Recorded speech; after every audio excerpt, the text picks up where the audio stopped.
Members of the Molders Local 416 at Train Company turned down the company offer for a 3-year contract, which would have given workers a 65 cents an hour increase the first year and a 50 cents an hour increase for the next 2 years. Train Company manufactures heating and air conditioning equipment at Montgomery's Industrial Park. It's headquartered in La Crosse, Wisconsin. Betty Bird, chairman for Local 416, said the strike began last Friday and affects about 80% of the 180 plant workers. Why are the strikers dissatisfied with the contract offer? Due to a dispute over higher wages. Could you elaborate on that? What are you seeking? Well, we were seeking higher than what they proposed. We were, I'd say, a 432, 433 average, and we were seeking something that would be equal or either average to the other train companies in their system. What else are you seeking besides wages? Some wanted the dental clause, some wanted the cost of living added possibly in the 3rd year. We don't foresee the cost of living or the inflation coming down any. Is this strike just confined to this one area? That's true, yes. And what would you consider a better offer? We'd probably consider $1.90, 80. Over 3 years? 3 year, yes, if they keep opposing the 1-year contract. I see. Melvin Van Hooser, Industrial Relations Manager for Train, who did not want to appear on camera, said the company feels the offer made was reasonable and adequate for the economy of the area. Van Hooser said the offer provided for increased insurance, pensions, and other fringe benefits. George Mitchell, WSFA TV News.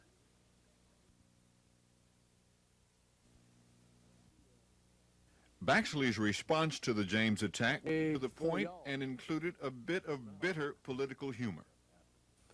Several weeks ago, he called me a turkey. The only thing I ever called him was a Republican, a millionaire Republican, and I don't know whether that's bad or not. I reckon I'd rather somebody call me a turkey than call me a Republican.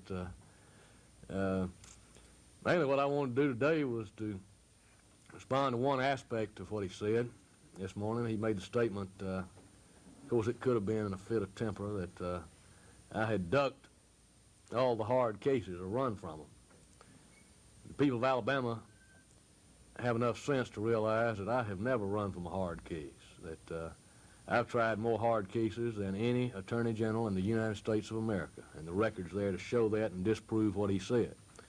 If I was going to duck the hard cases, I would have ducked a case that I had to try 2 years ago, where I had to prosecute my opponent's business associate, fellow member of the board of directors of his company, and the second largest stockholder in his company outside of my opponent himself, Mr. Hugh Morrow, who I had to prosecute for taking a bribe and send to jail.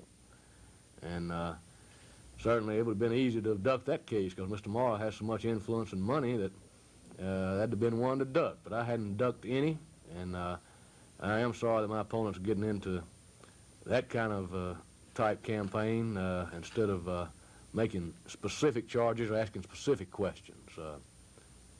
It's regrettable, but I think it proves out what our polls indicate, that we have overtaken him and are ahead now.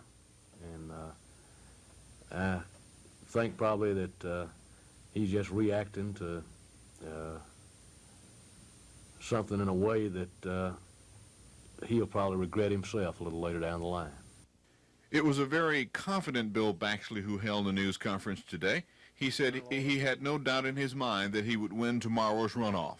This is Norman Lumpkin, WSFA TV News reporting. Cal James said when the good name of Diversified Products, a company which his brother Fob founded, is attacked, it's time to set the record straight.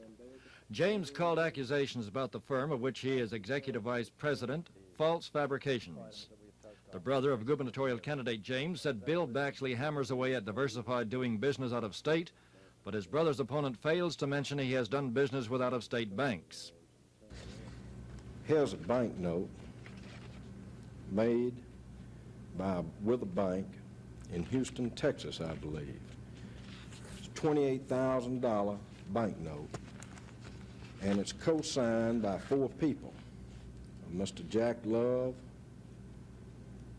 Mr. Walter Husale, Mr. J. Wright, and a Mr. William Baxley. And the amount is $28,000.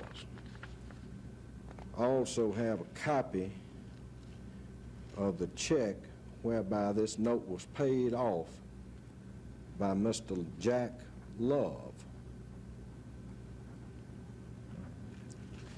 You know who he is? You know who Jack Love is or anything? No, sir, I don't know who Mr. Love is. I know that Mr. Walter Husil, according to a newspaper article here, was a former Alabama insurance commissioner and the former president of the Alabama National Life Insurance Company, and he was the former insurance adjuster, underwriter, and field representative in New York, Detroit, and Atlanta. And I think it would be of public interest if you would have Mr. Baxley or whomever to reply to the out-of-state interest that he may have, and in particular, what interest he may have with people that are in the insurance business. James said false accusations against Diversified questions the integrity of some 1,400 employees at the Opelika plant. He said Diversified has no plants in the Orient, so it cannot employ foreign slave labor, as Baxley has charged. Accusations that Diversified pays low wages and offers limited fringe benefits are false. James said the wage scale is among the highest for industrial workers and is based on the success of a business and its locale. George Mitchell, WSFA TV News. And expect when he's the leading candidate on the last day of the campaign. And it's always amusing to me when politicians wait until the last moment to supposedly bring out their most horrible story about their opponent. And his particular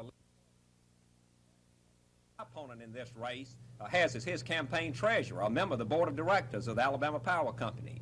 In addition, if you go back to 1977, I was one of the 17 senators who voted to cut off the filibuster against Governor Wallace's utility bills. We only needed one more senator to stop that filibuster, but my opponent refused to sign that cloture petition, thus killing the governor's utility package. So, as I say, I find his charges, his 11th hour charges, amusing, and I think that the voters will recognize them as desperate, last-minute attempts to cloud the issues in a race in which he is running a second.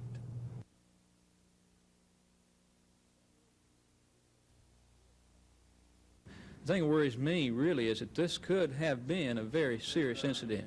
I was fortunate that it wasn't any more serious than it was. How bad are the injuries like to your neck? Well, it's just precaution, really. I had x-rays made, and there's no fractures. But I have a sore neck, I can tell you that. Do you have any idea who the man was or why he did it? No, I've never seen him before, and this is the thing that's amazing to me. It's hard to understand why a man would, without any provocation whatever, and I can assure you, I told you exactly what was said, why he would attack me. It just doesn't really make any sense. You know, if I had replied to him in an unkind manner, something like that, then you could understand it. But no, it just doesn't make any sense. No.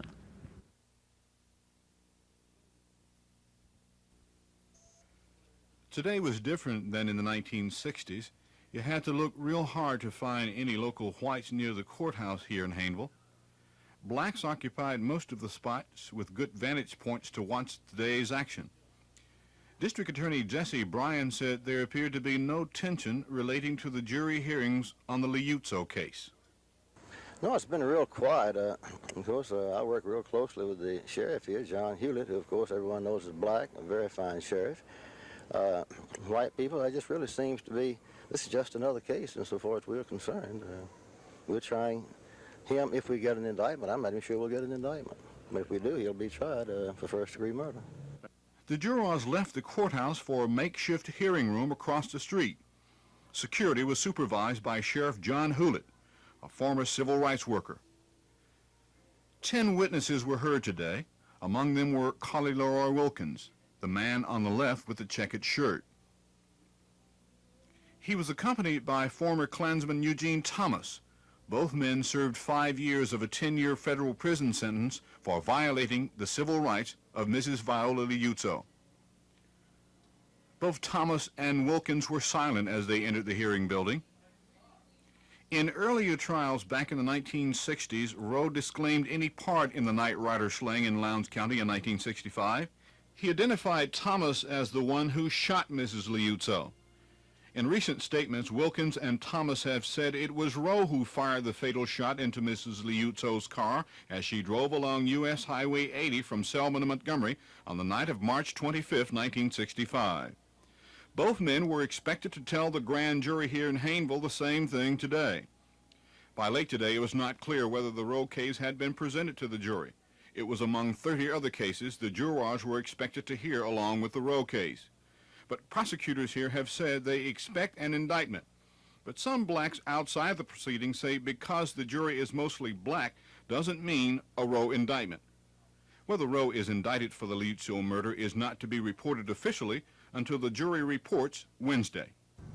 Blacks who've lived here most of their life say they still can't believe that a mostly black jury is considering a murder indictment against a white Ku Klux Klansman here in Lowndes County. And they say they still won't believe it until an indictment is handed down against Gary Thomas Rowe. This is Norman Lumpkin, WSFA TV News, Hayneville, Alabama.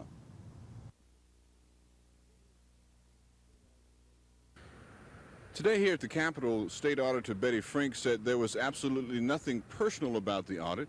She said the auditors conducted their business as they would in any other town, whether the citizens be black or white. Mrs. Frink, you have a prepared statement here about answering the charges that it was a personal vendetta. Could you read that for us? Yes. In response to Mr. Fred Gray's charges of personal vendetta by the state auditor, the audit of the City of Tuskegee was carried out in the same manner as all our audits. The State Auditor's Office has standard procedures and office policies which may or may not be exactly like that of a private auditing firm, which is not our main concern. Our main obligation is to the people of Alabama without regard to race, as we represent all the people. We afforded the officials of the City of Tuskegee every courtesy normally extended to those we are auditing. We delivered the audit report to the City of Tuskegee on Monday, September 11th, and waited until Wednesday, September 13th, to give copies to the press. During the audit process, the state auditors had an ongoing conference, which is the exact method used in other audits by this office. Using standard operating procedures in auditing the City of Tuskegee, the state auditors found possible gross mismanagement. To cite one such case is $300,000 of questionable chemical purchases by the City of Tuskegee. Over 400 citizens of Tuskegee, both black and white, petitioned the state auditor's office to help them, and that is our obligation, also to report the findings of this audit to the people. Today's reaction by City Attorney Fred Gray appears to indicate that the audit of the finances of the City of Tuskegee will be in the news for weeks to come. Mayor Johnny Ford of the City of Tuskegee has already said that he intends to follow the advice of the auditors. So far, there's been no response from the Attorney General's office and the District Attorney's office in Tuskegee, Alabama, but it is expected that they will look into the results of the audit. This is Norman Lumpkin, WSFA TV News at the Capitol.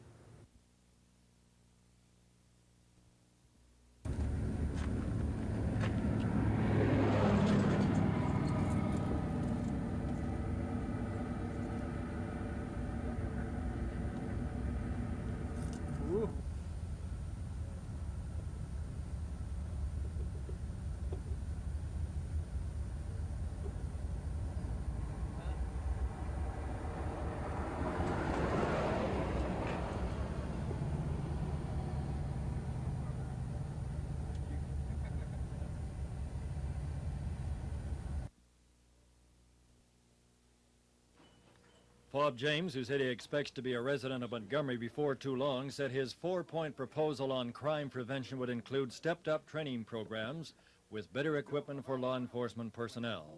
He claimed the state can help local governments by making Alabama's police academy at Selma available to their law officers. James' proposal would also include a Victims' Compensation Act and more selective appointments of judges. I will also use my influence as governor to urge the Pardons and Paroles Board to toughen the standards that apply to those who commit violent crimes, sex offenses, and especially the repeaters of those violent crimes. It's time we made crime more expensive for the criminal than for the victim in Alabama. Attacking his runoff opponent, Bill Baxley, James said his opponent believes all of Alabama's financial woes can be eliminated by increasing the utility tax on corporations to the 4% level now paid by residential customers. He has said that this would bring in $8 to $15 million a month, or up to $180 million a year. Now, if it's $8 million, that's a month, that's $96 million, and if it's 15, you approximate $180 million a year. He's also said that the existing tax on utilities is now 1%. I wish to take exception to that representation because I think it is extremely misleading. I would like to point out that if you will check congressional records in this state, you will find that the 1% tax on corporations and utilities passed in 1969 was amended and changed by a new law in 1971, introduced to both houses by Governor Wallace and passed, where the existing tax on utilities now starts at 2%, not 1%, and is graduated up to 4% depending on the volume each month. But if you do precisely that what he has represented, raise the existing 2%, 3% to 4%, and of course we've already got to 4%, our calculations show very plainly that the additional taxes will not be over $3 million. So we have either, at minimum, a $97 million discrepancy in what my opponent has represented, or at maximum, a $167 million discrepancy. James believes the state can operate fully and efficiently on its present tax base without new or additional taxes. With the Fob James campaign in Montgomery, George Mitchell, WSFA TV News.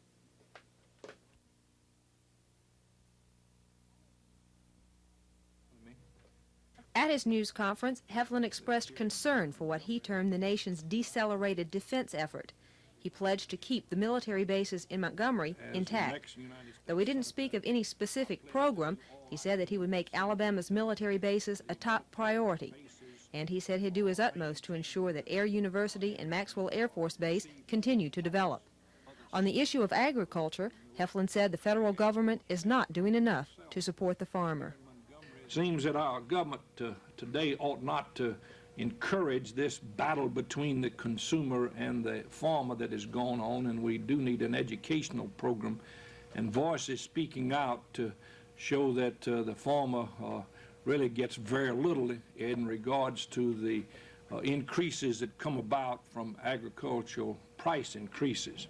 Seems that the government should have policies that encourage and not discourage a fair return on agricultural investments. Seems that I would advocate that our government try to have a policy that increases the exports of American-produced foods and fiber products to aid farm revenue and improve our balance of trade, and to ensure that foreign policy, American foreign policy, does not work against the interest of the Alabama farmers and the American farmers. I oppose also the easing of import quotas on foreign beef, and will work to see that in the future all imported foods and fiber products meet the rigid quality and health standards imposed upon products produced in the United States.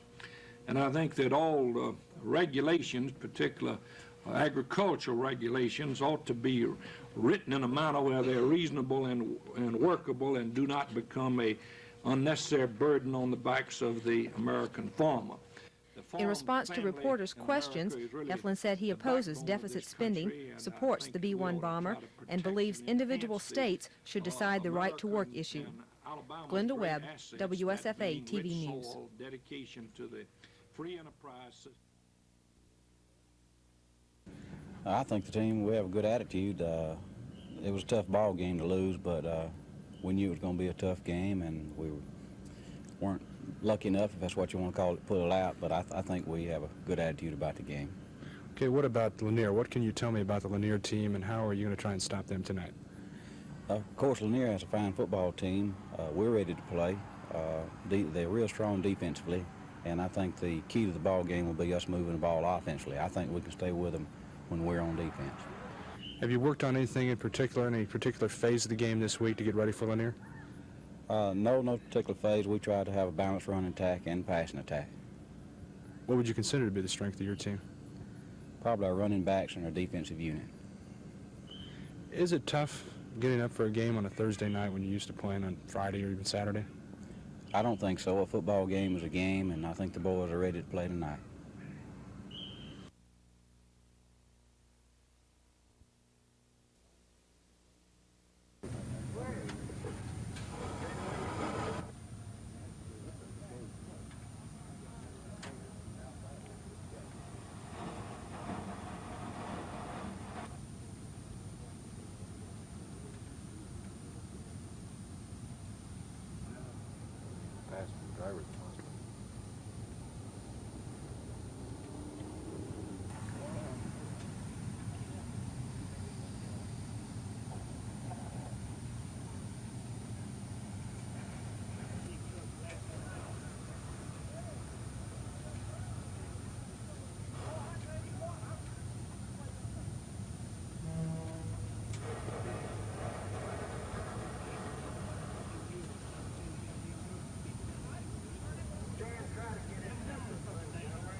I learned from these disclosure statements that the head of the Barber's Milk Company in Alabama has contributed $14,000. He's the largest contributor, I think, that's listed to my opponent's campaign.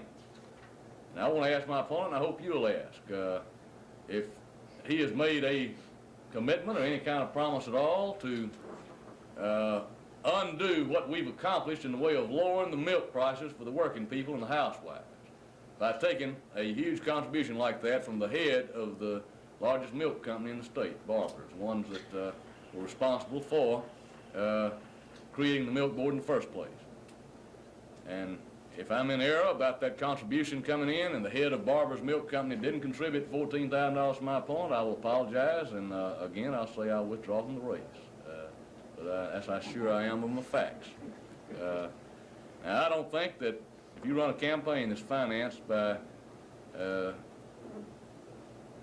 big bankers, people from, not just big bankers in Alabama, but from New York, from Wall Street. You run a campaign that's financed by the big liquor companies, and by the board of directors of the power company, or by the head of the largest milk company that's interested in fixing milk prices. I don't think that if you run a campaign like that, that you can run an administration that would look out after the average people if the very ones that are financing your campaign are the ones that have really been putting it to the average person all through the years.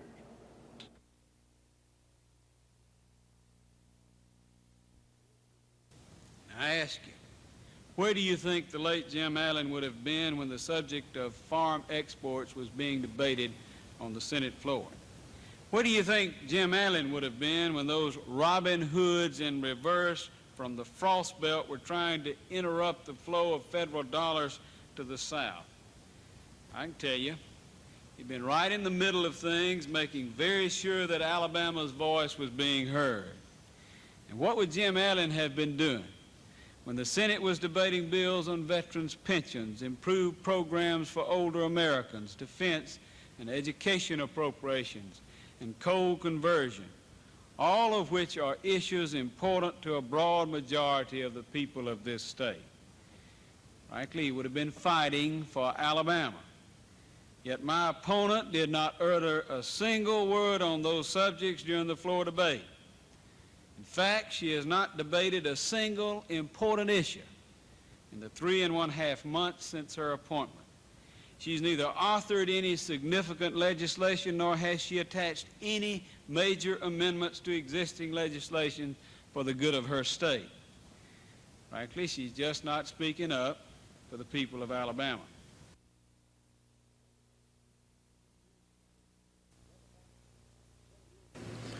Governor Patterson 20 years ago, in 1958, you were sitting where Bob James sits tonight.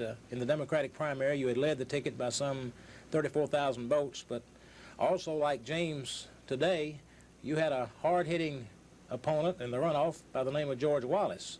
I wonder if you can look back with us 20 years ago and 3 months, because it was in the spring then, and recall what your feelings were that evening before the returns started pouring in. Were you nervous? Were you scared? Were you optimistic? What were your feelings?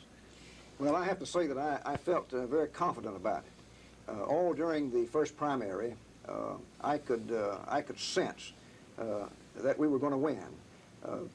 Big crowds, enthusiastic people rushing and grabbing hold of you and pulling on you and stuffing money in your pocket to help you with your campaign. I just sensed this all during the first primary, and certainly during the last few weeks of it. And in the runoff against Governor Wallace, we had the momentum going. I could tell out there during those 2 or 3 weeks of that runoff, I believe it was 30 days, we had a 30-day runoff in those days, I could tell the thing was building. The bandwagon was getting bigger, and I could sense that we were going to win and win big. So I felt very confident of victory on this night 20 years ago when I was running. I was at the Moulton Hotel. There was a big crowd of people there, and as that thing built on by fairly early in the evening, it was obvious that we were going to win big. And about 10,000 people came down to the Moulton Hotel and tried to get in.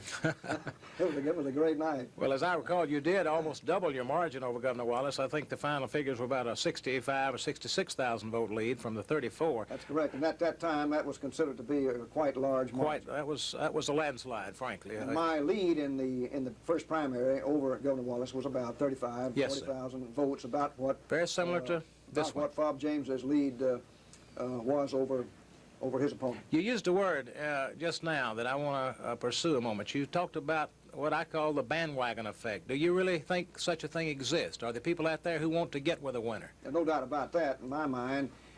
I think that's an advantage that the leader in the first primary, and Mr. James was the leader, I think that's a real advantage that he has in the race. He's the leader. He's substantially ahead. I think this margin is quite substantial in this kind of thing. And there's a lot of people just want to be with the winner, and there's a lot of bandwagon people, and they'll just join up, and this thing will tend to mushroom. This is a real problem that the trailing man has to overcome. You know, in watching the 78 race, and we both have watched it, I detected a remarkable similarity between 1978 first primary and your race, the 1958 primary. I just saw so many things that rang a bell. I said, I've seen this happen before. I wonder if you saw the same thing, Governor. Yes, about 3 months ago, I could see very close similarities in the 58 race and this race. The leading contender all along in my race was Mr. Faulkner, Jimmy Faulkner from Bay Minette. Jimmy had been the runner-up in the previous election, and he was the odds-on favorite. He had the bulk of the press for him. He had tremendous amounts of money to spend. He had all of the big contributors in the state. He had a tremendous organization. He had a much bigger organization than Governor Wallace or myself. And right up to the night of election, he was the favorite. And people thought that there would be a runoff, and possibly it would be between him and Governor Wallace. They didn't consider me as being in the runoff. But as it turned out, Mr. Faulkner ran third, and not a very good third at that. And it was very similar to the recent Brewer campaign and the Faulkner campaign. And I could sense that at least 3 months ago. Well, even their campaigning was, I thought, rather similar. They were rather low-key. That's right. Of course, Mr. Faulkner put on quite a campaign, but their campaigning techniques were very similar, in my opinion. And I think they read the polls, and I think they took a lot for granted and got a little complacent about the election, and consequently the momentum built up in the other camps, and this publicity and momentum overcame them. I was very surprised about that, too.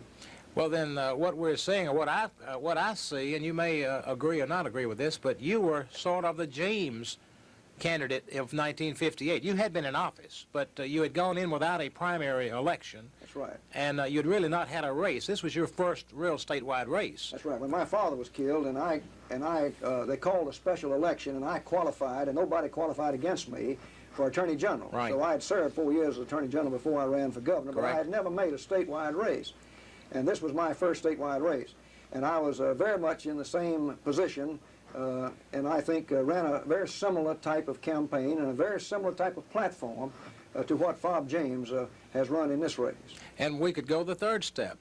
Bill Baxley of 78 ran the type of campaign that George Wallace Right. He's ran the nearest candidate that has the Wallace image and the Wallace pattern and techniques in this race.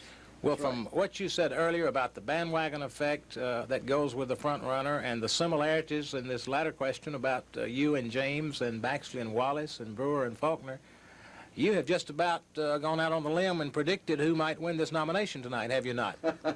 I remember when we started the runoff, and Governor Wallace and his backers demanded that I come out on the stump with them and debate the issues. And of course, the second man always does this to the first man. And what I did then was I simply stated that I was going to run my campaign and they should run theirs, and I wasn't going to help them draw a crowd. And so I never did appear publicly with Governor Wallace and didn't debate the issues or anything. And I just went on and ran my campaign. And pretty soon, and didn't answer any charges or anything. And pretty soon this silence was just like thunder.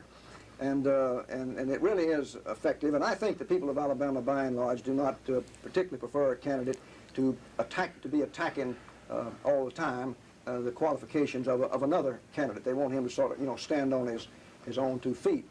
I'm inclined to think that the momentum, the bandwagon people, the type of campaign that Mr. James has been running, that it would be very difficult to overtake him in this runoff election. You mentioned before we went on camera that there seems to be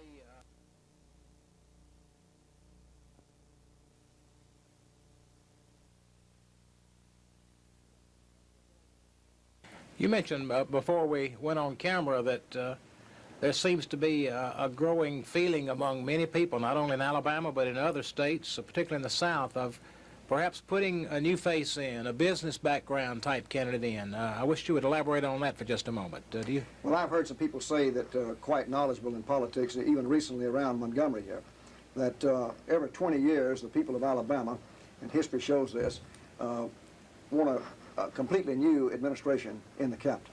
And I think 20 years ago I sort of represented that particular thing.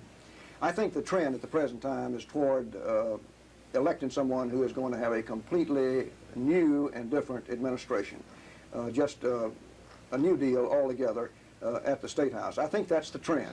Also, the thinking today in Alabama, I think, is to elect a businessman, a successful businessman as governor, to try to operate the state as a business and in a business-like way. I don't mean this as any criticism of any past administrations. I think that's the trend at the present time, and I think that this also lends some considerable weight to the campaign of Fob James. Thank you, Governor. How long have you?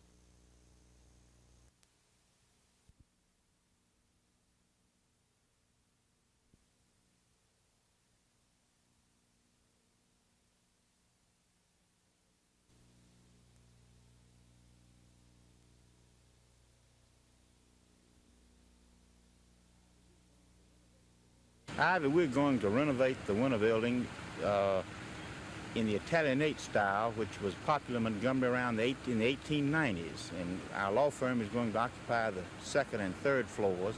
And the first floor we hope to get an institutional type tenant to occupy.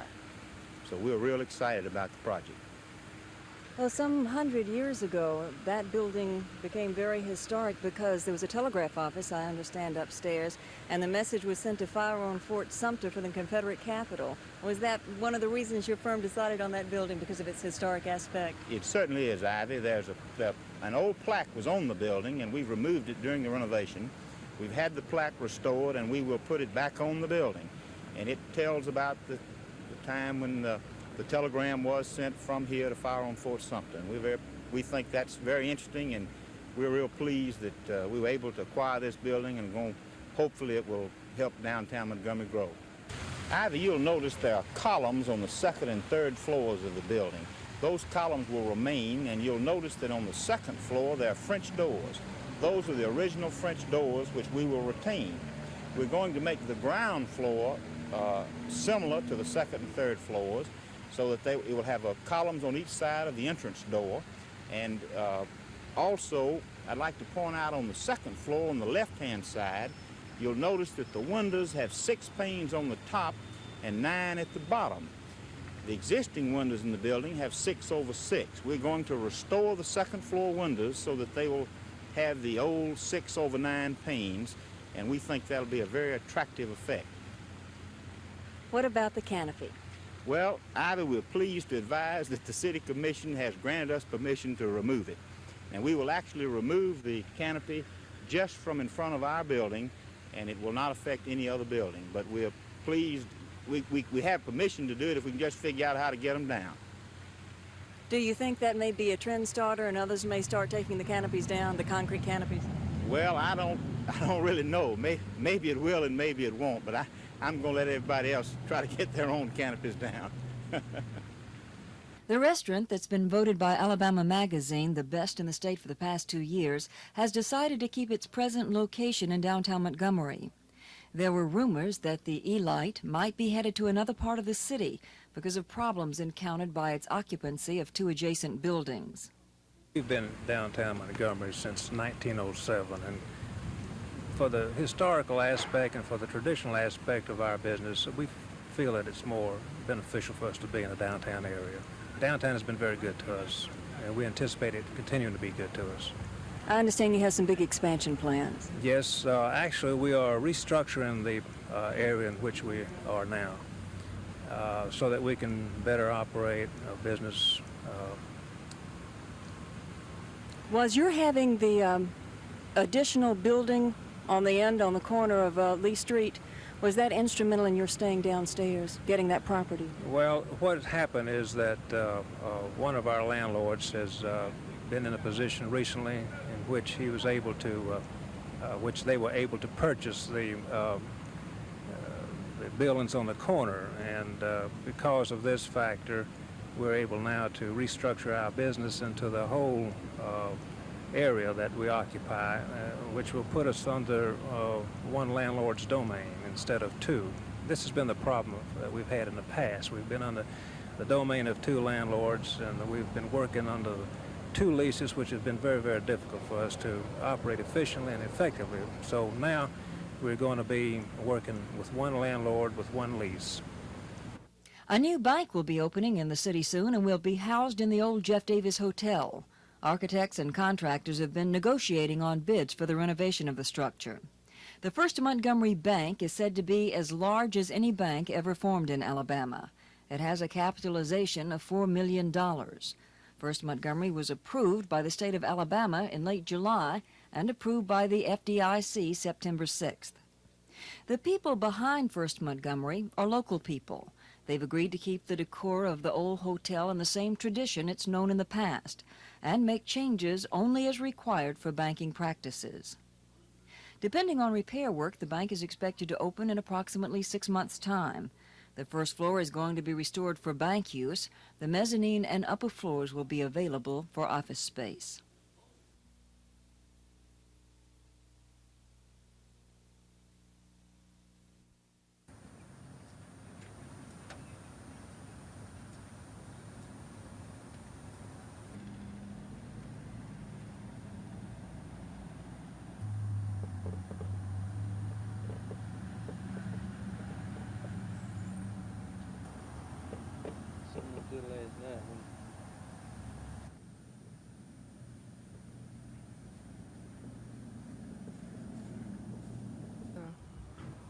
I first heard this blow up, and then I heard him on my front porch. Who did you hear on your front porch? The boy that got burned. He came and knocked on your front door? Oh, he was kicking it and knocking and bleeding, and it just scared me to death. What did he say? Oh, help me. Oh, please help me. Oh, please come help me. And I run to the door, and I wouldn't open it because I didn't know who it was till he told me. And then I said, "I'll get you some help." I said, "Just wait just a few minutes." And I run to the telephone then and call headquarters.